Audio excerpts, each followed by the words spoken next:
এই আউটটা দেখেন, নাজমুল হোসেন শান্ত 2 রান নেওয়ার জন্য চেষ্টা করছিল, কিন্তু তানজিম সাকিব মানা করছে। তারপরে শান্ত অনেক গরম দেখাইছে। পরের বার যখন 2 রান নিতে গেছে, এই শান্ত আউটটা হয়েছে, বাংলাদেশের কোফাটা লাগছে। এই সব ডিম এদের জন্য রেডি করছি। হয় এরা খাবে মুখ দিয়া, আর নয়তো অন্য জায়গা দিয়ে গরম ডিম দিতে হইব, নাইলে এরা কোনোদিন শিক্ষা পাইব না। এদের শিক্ষার জন্য আমি আমার এই সব ডিম স্যাক্রিফাইস করলাম। বাংলাদেশ 1 উইকেটে 100 রান করছে।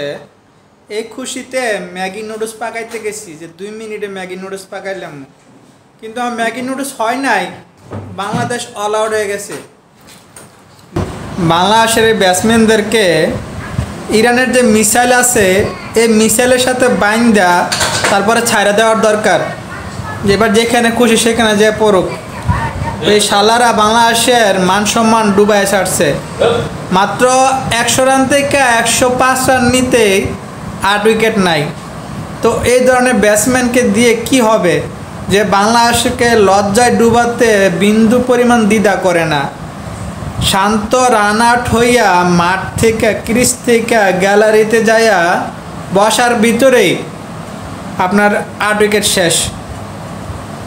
তাসকিন আহমেদ সে একটা কফি খাইতে গেছে, তখন 1 উইকেট দেখা গেছে, কফিটা শেষ করে আসতে আসতেই 5 উইকেট নাই।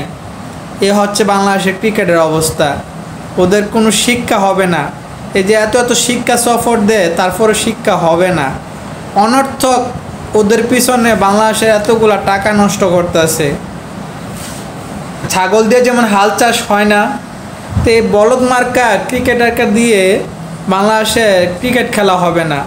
এর চেয়ে ভালো ল্যাংড়া সুইটকে যেগুলো আছে, ল্যাংড়া পোলাপাইনও এই দামড়াগুলার চিকা ভালো ক্রিকেট খেলবো। তাই আমরা চাই এই অনর্থক বলদের পিছনে এত টাকা খরচ না কইরা ছোটো ছোটো ল্যাংড়া পোলাপাইন নামায় দেওয়া হোক। আগে ল্যাংড়া পোলাপাইনের সাথে খেললে আর টেস্ট করুক। বলদ কুমখারকার। বাংলাদেশের খেলা 101 রানে 1 উইকেট দেখলাম। দেখার পরে গেলাম ডিম বাজতে। ডিম বাজে আস্তে আস্তেই দেখলাম যে 8 উইকেট নাই। এখন এদেরকে কি করতে মন চাই? বাংলাদেশ 1 উইকেটে 100 রান করছে। এই খুশিতে একটা ক্রিকেট ধরে দেখি 105 রানে 8 উইকেট। বাংলাদেশের ব্যাটসম্যানদেরকে হারবালের ওষুধ খাওয়াইলে কাম হবে না। ওরা হাঁস মুরগির মতো উঠে আর নামে।